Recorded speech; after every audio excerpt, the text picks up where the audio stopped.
Армы қазағым, мынандай мына тиктокта нелерде көп болып кеткен екен, түрлі видеолар. Жаңағы Өзбекстанда жүріп қазақ болдым, Қазақстанға көшіп келіп өзбек болдым, Қытайда жүріп қазақ болдым, Қазақстанға келіп Қытай аталдым деген сияқты. Сондай нелерді менде мысалы сол қандастарға айтатыным, және қандас еместерлер жергілікті қазақтарға да жергілікті қазақтарға ренжудің қажеті жоқ. Ешқандай. Кейде ойлаймын да, мына іштер піскеннен не қылады ау деп ше айтады ау деген сияқты. Бір қазаққа бір ренжуге бір сылтау іздеп жүрген адамдар сияқты болып көрінесіздер. Мен өзім қандасымын. Иә, мен туралы да айтқан кезінде, мына Ресейден көшіп келіпті орыс деп. Ол өзінің негізінде қазақтың сөзі болады. Ана Қызылорданың туылмасы болса, оны Қызылорда дейді. Ана Шымкенттің туылмасы болса, оны Шымкент деп атайды. Енді сіздер Өзбекстанда туылғансың, сіздер өзбек болмай кім боласыздар? Өзбекстанның туылмасы болмасаңыздар. Қытайда туылған болсаңыз, Қытай болмай кім боласыздар? Қытайдың туылмасы боласыздар. Басқа не? Марстың туылмасы болмайсың ғой? Венераның туылмасы болмайсың.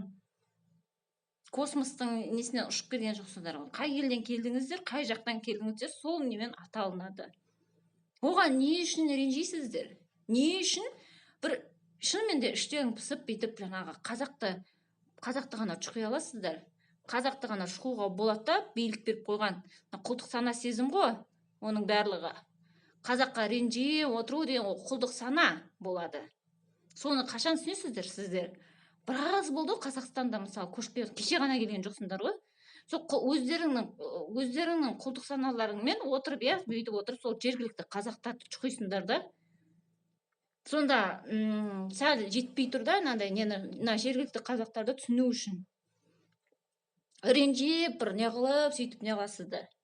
Сосын байқап отырып, мысалы Қытайдан, енді бәрі емес, бірақ көп деген Қытайдан көшіп келіп жатқан қазақтарды да байқап отырып та, келді да, жаңағы Қытайды мақтайды, басында әсіресе көп мақтайды, енді көшіп келіп жатқандар. Қытай деген дамып кеткен ғой, Қытай деген мынандай керемет ел ғой деген сияқты нәрселерді көп айтады. Сосын оларға Қытай деп беттеріне қалай баспайды жұрттың бәрі. Сонымен ренжуді қойыңыздар, жергілікті қазақтарға ренжуіңізді қойыңыздар. Және шынымен бір шеттететін ондай қазақтар бар болса, жергілікті қазақтар, сіздер де қойсаңыздаршы ондай әдеттеріңізді. Жұртты шеттетуді қою керек. Түсінесіңдер ма?